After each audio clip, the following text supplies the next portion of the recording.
అందరికీ మన ప్రభువును రక్షకుడైనటువంటి యేసుక్రీస్తు వారి పేరిట ప్రేమపూర్వకమైనటువంటి వందనాలండి. ప్రియులారా, యాకోబు గారు రాసినటువంటి పత్రిక 5వ అధ్యాయము 10వ వచనం ఒకసారి మనం చూద్దాం. నా సహోదరులారా, ప్రభువు నామమున బోధించిన ప్రవక్తలను శ్రమానుభావమును ఓపికకు మాదిరిగా పెట్టుకొనుడి. సహించిన వారిని ధన్యులను కొనుచున్నాము కదా. మీరు యోబు యొక్క సహనము గురించి వింటిరి. ఆయన ఎంతో జాలియు కనికరమును గలవాడని మీరు తెలుసుకుని ఉన్నారు. ప్రియులారా, సమస్యల్లో ఉన్నప్పుడు, శ్రమల్లో ఉన్నప్పుడు ఆ శ్రమల యొక్క అనుభవాలు మనం నేర్చుకునే ప్రయత్నంలో భాగంగా ప్రవక్తలను, ప్రభువు నామమున బోధించిన ప్రవక్తలను మాదిరిగా పెట్టుకోనమంటున్నారు. మరి మాదిరిగా పెట్టుకుంటే ఏమవుద్ది అనగానే, శ్రమల్లో ఉన్నప్పుడు మనం చేసే ప్రార్థనకి, కష్టాలలో ఉన్నప్పుడు మనం చేసే ప్రార్థనకి, వారు చేసినటువంటి ప్రార్థనకి చాలా వ్యత్యాసం ఉంటుందండి. ప్రియులారా, ప్రార్థన ఎంత పవర్ఫుల్ అయ్యా అంటే ఆకాశములో నుంచి వర్షాన్ని తప్పించగలదు, రప్పించగలదు. సూర్యుని నడిపించగలదు, నడిపించకుండా చేయగలదు. అలాగే ఎంత పవర్ఫుల్ అంటే మనం బైబిల్లో చూస్తే ఎన్నో గొప్ప సూచక్రియలు కానీ, అద్భుత కార్యాలు కానీ మనం గమనించవచ్చండి. అంటే అంత పవర్ఫుల్ ప్రేయర్ మరి మన జీవితంలో ఎందుకు ఫలించట్లేదు అనగానే, మన ప్రార్థనలో సరిచేసుకోవాల్సినవి కొన్ని కాదు, చాలా ఉన్నాయి కనుక. మరి శ్రమల్లో ఉన్నప్పుడు, శోధనల్లో ఉన్నప్పుడు, లేదంటే కష్టాలలో ఉన్నప్పుడు మరి ప్రభువు నామమున బోధించినటువంటి ప్రవక్తలు కానీ, ఆయన చిత్త ప్రకారం నడుచుకున్న వ్యక్తులు కానీ ఎలా ప్రార్థించారు అనే విషయాలు మనం ఆలోచిస్తే, ఈరోజు ఒక దైవజనుని ప్రార్థన మనం చూద్దామండి. ఆ ప్రార్థనలో కొన్ని పాయింట్స్ మనం జాగ్రత్తగా ధ్యానించినట్లయితే, మనం కూడా అలాగా ధ్యానించి వాటి ప్రకారం నడుచుకున్నట్లయితే మన జీవితంలో కూడా ఎన్నో అద్భుతమైనటువంటి కార్యాలు మనం చూడొచ్చు.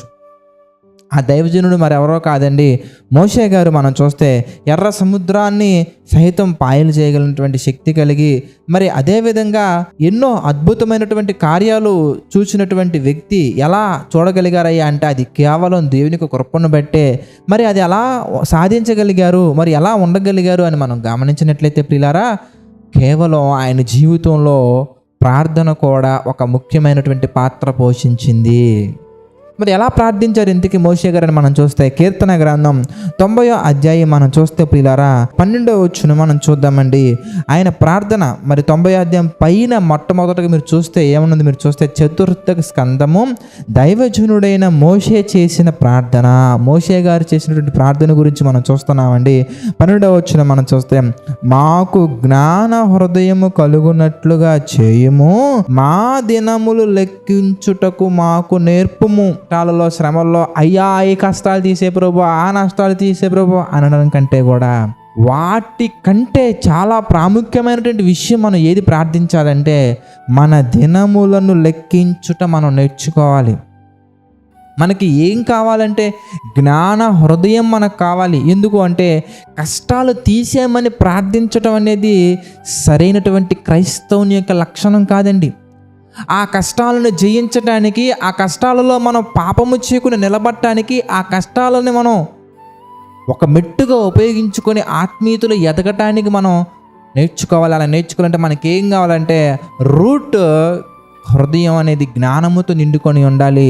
జ్ఞాన హృదయం మనకి కావాలి. దానితో భాగంగా మన దినాలను మనం లెక్కించగలగాలి. మన ప్రభువులోకి వచ్చి ఇన్ని దినాలైంది, ఈ చిన్న కష్టాన్ని కూడా సాధించలేకపోతున్నామా? ఇన్ని సంవత్సరాలైంది, ఈ చిన్న కష్టం విషయంలో మనం తల్లడిల్లిపోతున్నామా? ఇంత ప్రభువులో ఇంత వాక్య విషయం అనుభవం ఉంది, ఈ విషయంలో ఎందుకు సతమతమైపోతున్నామని మన దినాలను మనం లెక్కేసుకోవాలి. అన్నిటికంటే ముఖ్యంగా మన ఎండ్ డేట్ ఎప్పుడనే దాని మీద మనం శ్రద్ధ పెట్టి ఉండాలి. ఇంకా కొంచెము కాలమే, 30 years ఫినిష్, ఇంకా కొంచెము కాలము, 40 years ఫినిష్, కొంచెం కాలము. మనలో చాలామంది ప్రియులారా, హ్యాపీ బర్త్డే టు యూ అని చెప్పేసి బర్త్డేస్ చేసుకుంటూ ఉంటారు. ఆ సమయంలో కేకులు రాసుకొని, డ్రింక్స్ తాగేసి, పిచ్చి పిచ్చి ఫొటోస్ దిగి, పిచ్చి పిచ్చిగా మరి సోషల్ మీడియాలో షేర్ చేసుకుంటూ, మరి క్రైస్తవులుగా పిలువబడుతున్నటువంటి వారే ప్రారంభంలో మాత్రం ప్రార్థన చేసుకుంటారండి, కుటుంబ కూడిక పెట్టుకుంటారండి. ప్రార్థన అయిపోయిన తర్వాత పాస్టర్ గారు అలా బయటకు వెళ్ళిపోయిన వెంటనే ఫ్రెండ్స్ అందరిని పిలిచేసి ఆ వీడియోస్, ఆ ఫొటోస్ ఆ కేక్ మీదే మళ్ళీ రాసుకొని పూసుకొని, తల్లిదండ్రులు కూడా ఇలాంటి వాటిని ప్రోత్సహించడండి సరైనటువంటి విధానం కాదండి. పిల్లలకి నేర్పించాలి. తల్లిదండ్రులు నేర్చుకోవాలి, పిల్లలు నేర్పించాలి, బంధువులకు నేర్పించాలి, స్నేహితులు నేర్పించాలి, ఏమైనా నేర్పించాలి. దేవుడు నా జీవితంలో ఇన్ని సంవత్సరాలు తన రెక్కల చాటున భద్రంగా కాచి కాపాడారు. ఇంకా నాకు కొన్ని దినాలే ఉన్నాయి.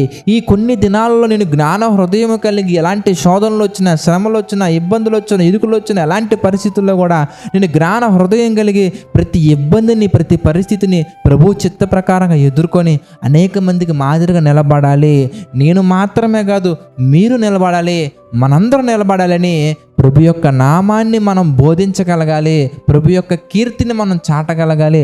అలా చాటుతూ మనం వెళ్ళగలిగినట్లయితే ప్రియులారా, ప్రార్థన ప్లస్ ప్రవర్తన రెండు కలిసి మన జీవితంలో ఎలాంటి మేలుడు చూస్తామయ్యా అంటే, మన్నా మోషే గారండి మన్నాను చూడగలిగారు, మన్నాని దించగలిగారు, భూమి మీదకి బండల నుంచి నీళ్ళు తీసుకురాగలిగారు, ఎర్ర సముద్రాన్ని పాయలు చేయగలిగారు.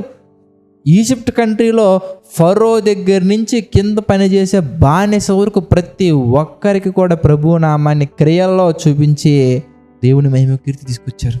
కనుక మనం అలా బ్రతకాలంటే, మన జీవితం ద్వారా దేవుడు అంత మహిమపరచబడాలంటే మన జీవితంలో చేసే ప్రార్థన, ప్రభువా అది తీసే ప్రభువా, ఇది తీసే ప్రభువా అని కాకుండా, అది రాకుండా చేయ ప్రభువా, ఇది రాకుండా చేయ ప్రభువా అని కాకుండా ఏం చేయాలంటే, తండ్రి ఎలాంటి కష్టమైనా కానీ వచ్చినా ప్రభువా దాన్ని నేను జయించటానికి, దాన్ని ఓడింప చేయడానికి నాకు జ్ఞాన హృదయాన్ని దయచేయ.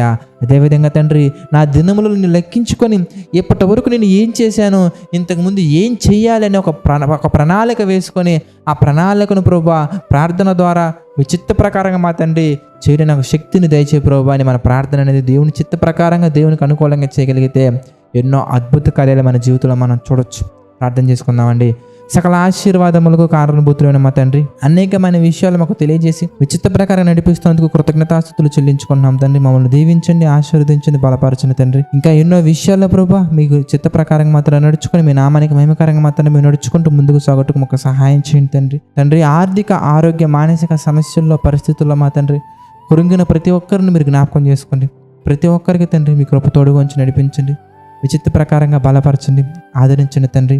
నమ్మకంగా యథార్థంగా పరిచర్య చేస్తున్న వారిని, వారి కుటుంబాన్ని, వారి పరిచర్యను మా తండ్రి దీవించండి. ప్రభువా జేసీ చిచ్చు ద్వారా జరుగుతున్న పరిచర్యను మా తండ్రి మీ చిత్త ప్రకారంగా బలపరచమని, దీవించమని, ఆశీర్వదించమని తండ్రి. సమస్త మహిమ, ఘనత, ప్రభావాలు మీకే చెల్లించుకుంటూ ప్రతి ఒక్కటి తండ్రి మీ చిత్త ప్రకారంగా మా అందరి జీవితంలో జరిగించమని వేడుకుంటూ, ప్రభువా సమస్త మహిమ, ఘనత, ప్రభావాలు మీకే చెల్లించుకుంటూ మా ప్రభువును రక్షకుడైనటువంటి యేసుక్రీస్తు వారి పేరిట ఈ ప్రార్థన అడిగి వేడుకొనుచున్నాము తండ్రి. ఆమేన్. అందరికీ వందనాలండి.